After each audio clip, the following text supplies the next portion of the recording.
नमस्कार, स्वागतम। आज के अंक में जानेंगे कि रोगों से कौन बचा रहता है।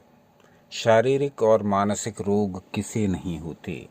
आजकल की दुनिया में, आजकल के समाज में ये एक ऐसा घर भी ढूंढना बहुत ही असंभव हो जाता है जिस घर में परिवार का प्रत्येक सदस्य स्वस्थ हो, जिस घर में परिवार के किसी भी सदस्य को किसी भी प्रकार की शारीरिक या मानसिक व्याधि ना हो, ऐसा घर ढूंढना लगभग असंभव है।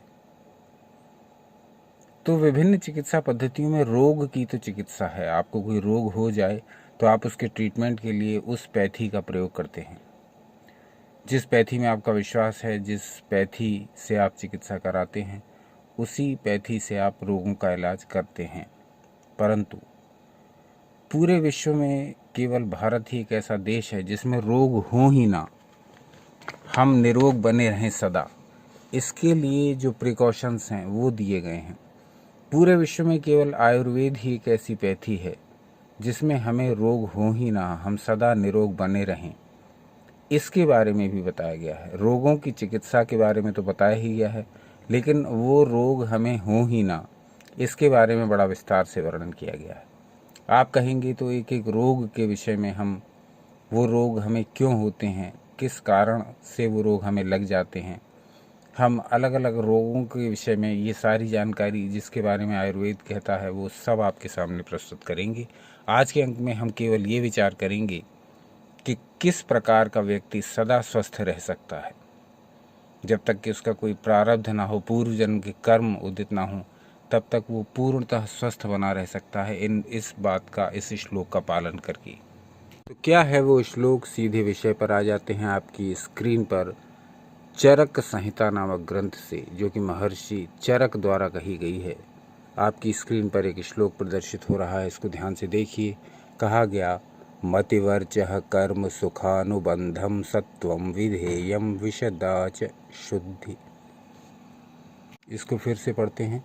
मतिवर्चः कर्म सुखानुबंधम सत्वम विधेयम विशदाच बुद्धि ज्ञानम तपस्तत्परता च योगे यस्यास्ति तं नानुपतन्ति रोगा। चरक संहिता के शरीर स्थान नामक अध्याय में ये श्लोक दिया गया है। तो इस श्लोक का जो अर्थ है वो समझ लेते हैं, और उस अर्थ को यदि समझ करके अपने जीवन में अप्लाई भी कर लेंगे तो सदा रोगों से बचे रहेंगे। यहाँ कहा गया है, सुख देने वाली बुद्धि, सुखकारक वचन और सुखकारक कर्म, अपने अधीन मन, पाप रहित शुद्ध बुद्धि जिसके पास है, और जो ज्ञान प्राप्त करके, तप करके तथा योग सिद्ध करने में तत्पर रहते हों, उन्हें शारीरिक और मानसिक किसी प्रकार के रोग नहीं होते। ये उपदेश पढ़ कर के मन में विचार आ सकता है कि आज के युग में ऐसा करना कैसा संभव है। तो जितना भी संभव है उतना करके हम अपने को स्वस्थ रख सकते हैं।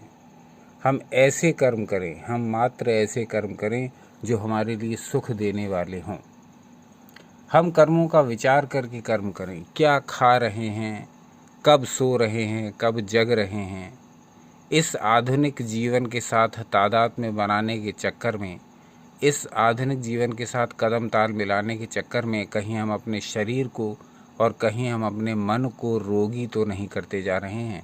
इस बात का हमें प्रतिदिन विचार करना होगा, और उस विचार करने का लाभ तभी होगा जब हम वैसा ही आचरण करें। जितना भी संभव हो अपने लिए उचित भोजन का चुनाव करें, उचित पेय पदार्थों का चुनाव करें, अपने सोने और जगने में नियमितता का चुनाव करें, योग आसनों का अभ्यास करें, ध्यान का अभ्यास करें। इस युग में भी बहुत से ऐसे मनुष्य हैं, करोड़ों ऐसे लोग हैं जो अपनी वेलबींग पर,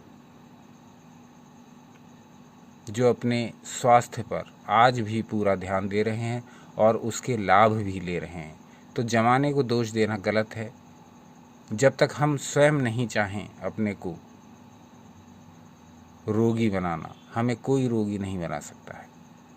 हमारा स्वयं का आहार विहार, हमारी स्वयं की दिनचर्या, हमारा स्वयं का आचार विचार हमारे जीवन को बदलता है, हमारे जीवन को वैसा ही रहने देता है। ये हमारे ऊपर है कि हम किस प्रकार से अपने जीवन को ढालते हैं, किस प्रकार की हमारी दिनचर्या है। तो सुख देने वाले कार्य करेंगे तो सुख मिलेगा ही। उचित प्रकार का आहार करेंगे तो शरीर स्वस्थ रहेगा ही। उचित प्रकार के पेय पदार्थ पिएंगे तो शरीर स्वस्थ रहेगा ही। उचित प्रकार से निद्रा लेंगे तो शरीर स्वस्थ रहेगा ही। आहार, निद्रा, ब्रह्मचर्य कहा गया आयुर्वेद में कि इन 3 स्टूलों पर ही, इन 3 टांग के स्टूल पर ही जीवन टिका हुआ है, स्वास्थ्य टिका हुआ है। तो जितना अपने ऊपर ध्यान दे लेंगे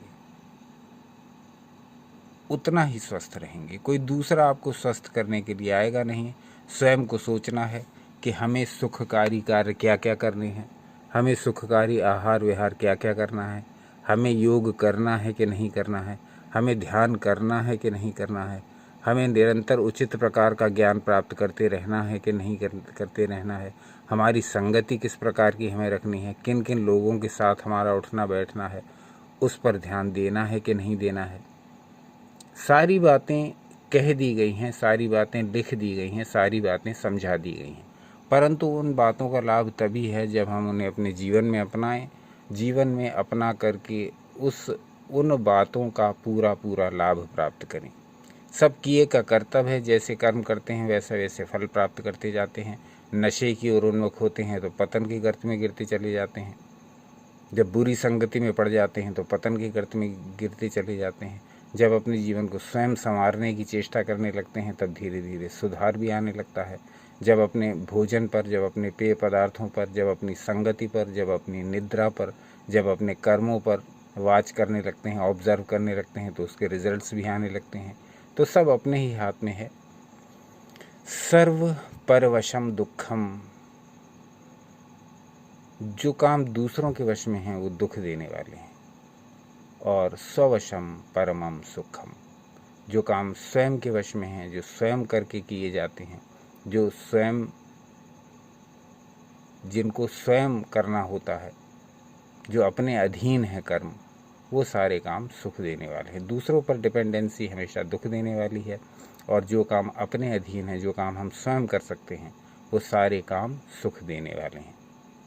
तो आयुर्वेद में ऐसी बहुत सारी बातें बताई गई हैं जिनका पालन करके हम अपने को नित्य प्रति स्वस्थ रखें।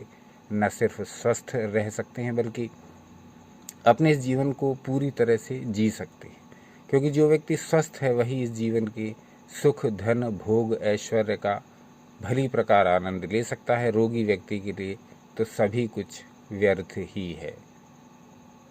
थोड़ा कहा बहुत समझिए। आज के अंक में हमने कुछ बताने का प्रयास किया। कितना सार्थक था ये कमेंट्स करके बताइए।